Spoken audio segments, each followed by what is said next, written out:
So what I realized from working with that person was a lot of this, although there was well-qualified, intended people working with them, was overlooked because there was no kind of person that loved them the way you keep track of your children or people in your life that you love. You've got a bigger picture of them than, okay, here's his portion of the pie chart that's infections, and here's his portion of the pie chart that is maladaptive behavior.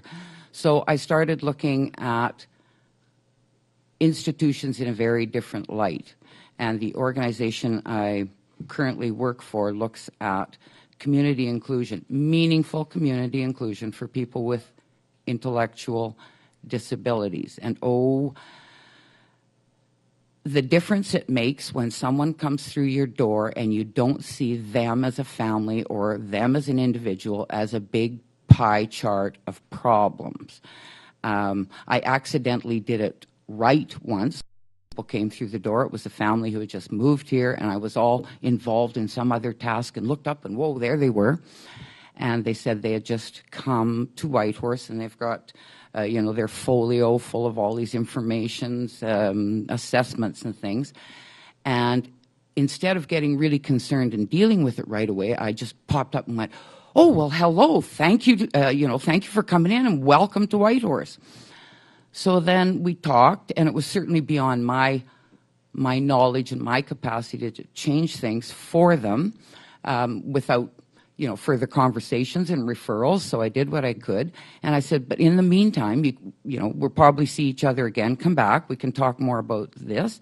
And I have some movie passes and a couple of passes up to the Canada Game Centre. Away they went, and then I never saw them again or never heard from them. And I thought, whoa. So I accidentally bumped into of the parents in their place of business, and I said, did I say something that really offended you? Or you never came back. And they said, no, it was just so nice to be welcomed that way. And we talked to a few of the people, and between the help we're getting and our own resources, we're doing fine. And I thought, well, isn't that amazing? They didn't, they weren't there as a big pie chart of problems for me to solve a problem in every area. Just being able to welcome them and offer them a little bit, they manage themselves. And I'm constantly amazed by the natural resources of people.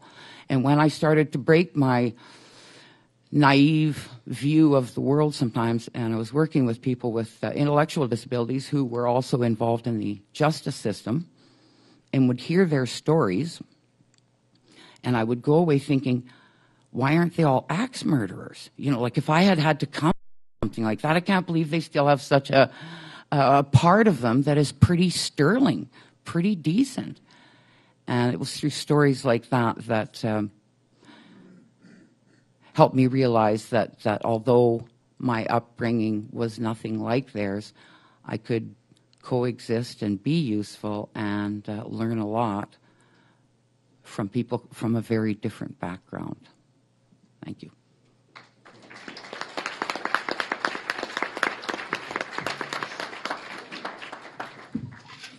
We are running a bit late, but if there are questions from the floor, now's the time.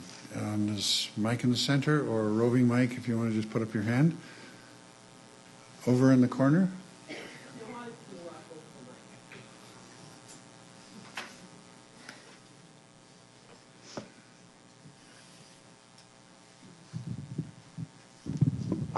In the last few days, I've been learning something new.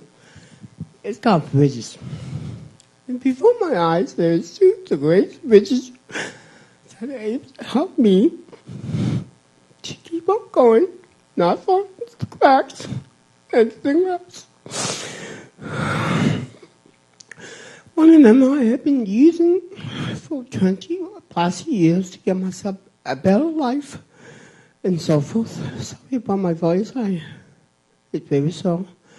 But anyways, without Yukon Learn, I would never went to college, never bettered myself and got away from the life of being out in the bush. that was my starting point, because I want to be a cartoonist. And I know my parents didn't have the money or any other resources to help me. And the only time they would be interested if they see some kid making money. So I went on my own. And ever since then, I was able to find bridges, friends, and help. And I'd like to thank you very much. Okay? Bye.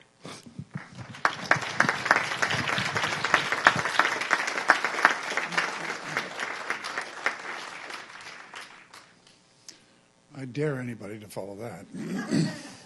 Any other questions?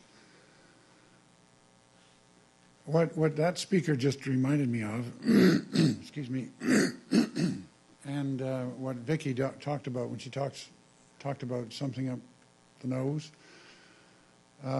was, and some of my probably get tired of hearing this, but it's a passage from T.S. Ullyett in which he said, in The Confidential Servant, he said, it's impossible to know everything there is to know about another man. And yet that one thing that I don't know might turn out to be the most important thing of all.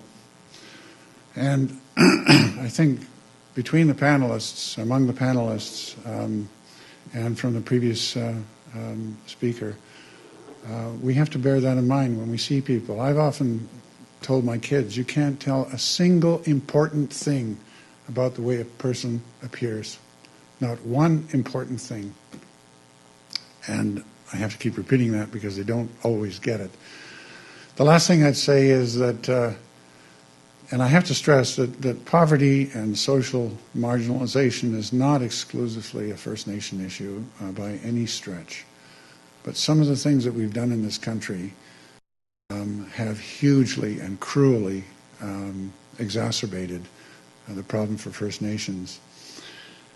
And when Andy was talking about what he lived through, I would also recommend to you that there's a book called No Time to Say Goodbye by a First Nations person from British Columbia. I've just forgotten her name. We read that book aloud to our kids, and I can tell you it is moving. And if there's any sense that somehow First Nations people should get on with it and suck it up and hardship happens everywhere, read that book. It echoes what Andy said, and it really tells us something that I think it's impossible really for us as non-Aboriginal people to comprehend.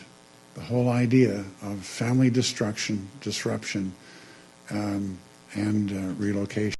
It's absolutely an aberrant policy. And who knows, the policies that we're pursuing today may turn out to be just as reckless and just as destructive. That's why we're here today. That's why we're here to look at ourselves, to look at the policies we employ, and see whether or not there's a better way to do business. Anyway, on to lighter stuff.